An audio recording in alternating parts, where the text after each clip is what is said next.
nationalist fervor are beginning not to work. A new consciousness is developing which sees the Earth as a single organism and recognizes that an organism at war with itself is doomed.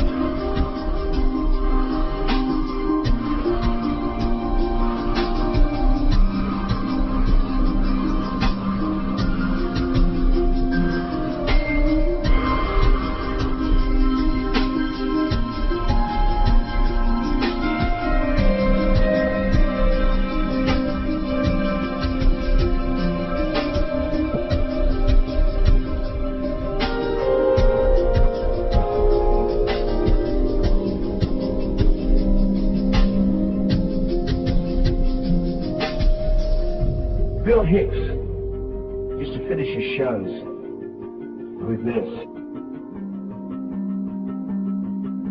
Life's like a ride in an amusement park. And when you go on it, you think it's real, because that's how powerful our minds are. And the ride goes up and down and round and round. It has thrills and chills, and it's very brightly colored. And it's very loud, but it's fun for a while. Some have been on the ride for a long time, and they begin to question, is this real, or is this just a ride? And other people have remembered, and they come back to us and they say, hey, don't worry. Don't be afraid ever, because this is just a ride. And we kill those people. Shut him up, I've got a lot invested in this ride. Shut him up! Look at my furrows of worry. Look at my big bank account. My family, this has to be real. It's just a ride. Well, we'll kill those good guys who try and tell us that. You ever notice that? And let the demons run amok? But it doesn't matter, because it's just a ride, and we can change it anytime we want. It's only a choice. No effort, no work, no job, no savings of money. Just a choice right now between fear and love.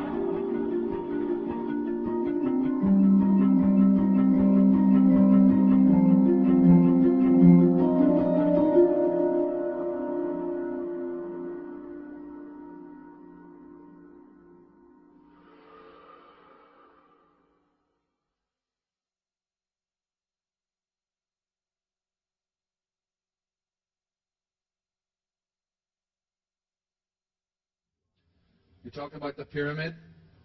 It is another, constantly pervasive symbol. All over you will find the symbol of the pyramid.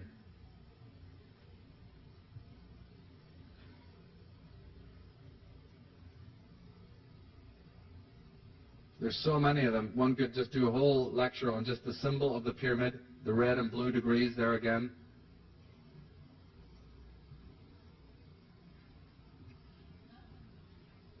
The missing capstone and the pentagram. Symbols like this, for instance, of the awards. I find it interesting that the American Business Awards are using the pyramid. Oh, yeah. And you'll see a lot of this. I mean, obviously you've seen images like this of the ascent to the sun and the sky and the background and the 1, 2, 3, 4, 5, 6, 7 steps. Lots of symbolism there. You'll see things like this that your eye will not focus on until your higher mind sees the sun and the steps of the pyramid. Microsoft, start here at the bottom of the pyramid, go up. These people are interested in pyramids and technology. Here's beer, Keystone beer. Don't have to belabor the point, because Jordan was pointing out yesterday what keystone really means is the top of the pyramid. Here is absolute, using the pyramid, the sphere, and the obelisk. This one intrigues me as the sun and the pyramid and the serpent made to look like water.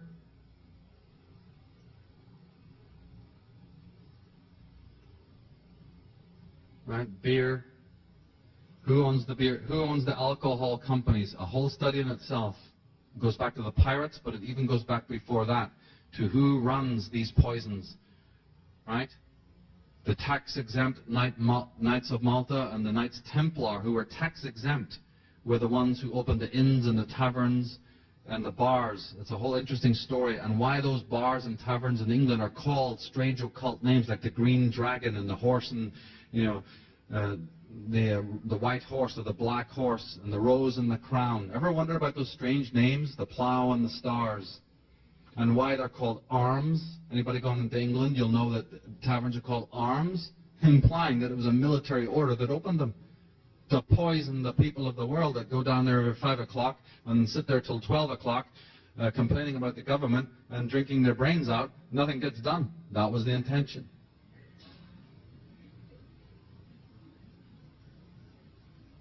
The dissemination of poisons in our society, sugar, tobacco, alcohol, you name it, vaccinations, fluoride, is a study in itself.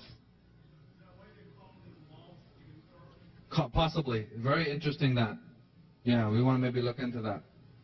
Terminology, I love it. Words, that's how we have to start thinking. Symbol literacy. Look with the eyes of children again, the right brain. Don't let a thing slip by. In one of the great stories by Conan Doyle of Sherlock Holmes, when Sherlock Holmes was trying to talk about his technique to Dr. Watson, who couldn't get it, he said, I'll sum it up this way. He said, when you come to Baker Street to visit me, you come up the stairs every day. How many stairs are there, Watson? He goes, I don't know. He goes, you see, but you do not observe. That's all it's about. In the Bible it says, having eyes ye see not, having ears ye hear not. It's time to start watching them. Madonna, the Illuminati pyramid on her back. Camel, the Illuminati pyramids. And the man, see this? See the leg? You see how that's a human being? There's his face looking out this way. There's his chest and his arm. There's a human being there. Yeah. You have to, we could spend some time, but unfortunately we don't have it. We'll get a packet and look at it. And by the way, anybody here familiar with sacred geometry? The idea of the phi ratio and the golden section? Cigarette boxes are actually designed based on the golden rectangle. So just holding them has a therapeutic effect. Not in a good way, but in a negative way. That's one of the selling pitches they do. Not only there's opium in the tobacco and all of that. Yes, there's lots of things to create addiction, but these people are very adroit. Even the ratio of how the lid to the rest of the box and how it's opened and the arousal that comes with that. But you can use the same techniques for your own healing. These are for your degradation. Go and measure your beds at home. If you have children, discover whether their beds are based on the phi ratio or not. Because these companies that make the beds for you and the children's cots make sure that they're not based on sacred ratios, so you have restless sleep. And so you have nightmares. Chuck them out the window and do it right. Make your own beds, make them based on sacred geometry, and watch what happens to your life patterns and your sleep patterns, just from that one thing alone. Courtney Pine, Illuminati symbolism. Who runs KinderCare? Big question. Better find out. Look at their symbol. Oh, yeah. Wonder why children go missing?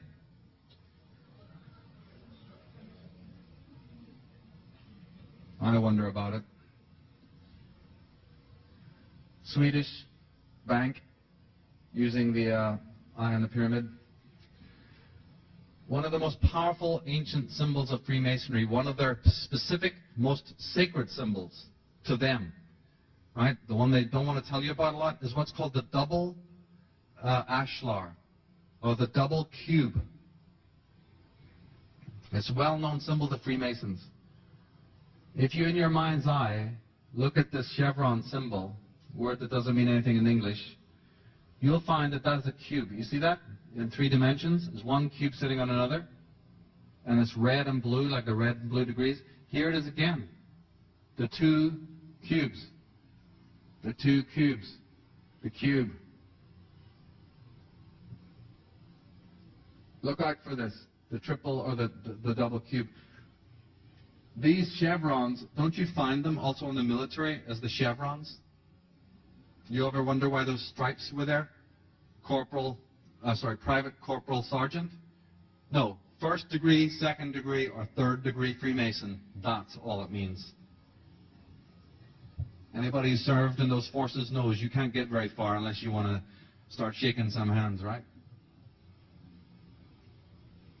The double cube and the world. What does that symbol mean otherwise? I mean, what is it? It's a double cube on its side.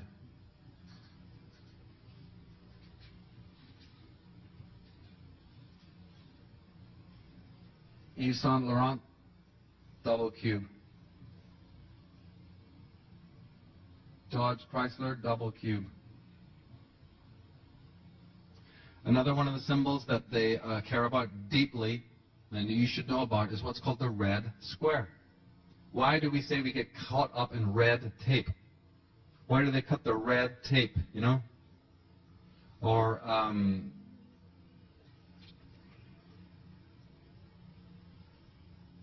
the red carpet. Look how many corporate logos use the red square just alone. And how many flags. Do you remember when I think it was Reagan actually met Gorbachev for the first time? The first so-called meeting between East and West, the perestroika? The cameras didn't start rolling until the two of these people walked out into what was called Red Square in Moscow. And then when they were in the center of Red Square, then they turned and shook hands for the cameras. Interesting that, I thought. Right? It's in the center of Red Square. The center of the coronation of Queen of England is on a red carpet. Vatican Center, Chair of St. Peter sits on a red carpet.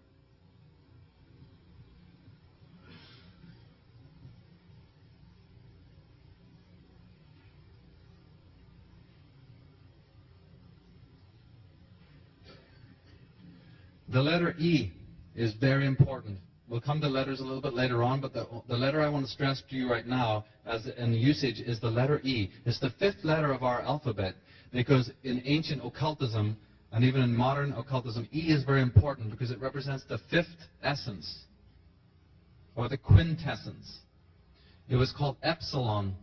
In Greek, the letter E is called epsilon and it represents a spiritual power of transcendence, the number 5. So you will always find something in a corporate logo that will tweak the E for a reason. See that? It'll always be highlighted in some way, or separated in some way, or dropped in some way. Here you see the serpent of Intel? The serpent with the eye? Enron, yeah, good. I think I have one on Enron. Yeah, there you go. Right? It's either turned on, it'll be highlighted or, you know, stylized in some way. Pyramids. The number 5. So many groups use the 5 and the symbol of the sun. It's a big thing even in the techie world because these telecom silicon types imagine that they're doing some occult work. The connection between the occult and the Silicon Valley is something I go into a lot in other talks. Look at the magical symbols.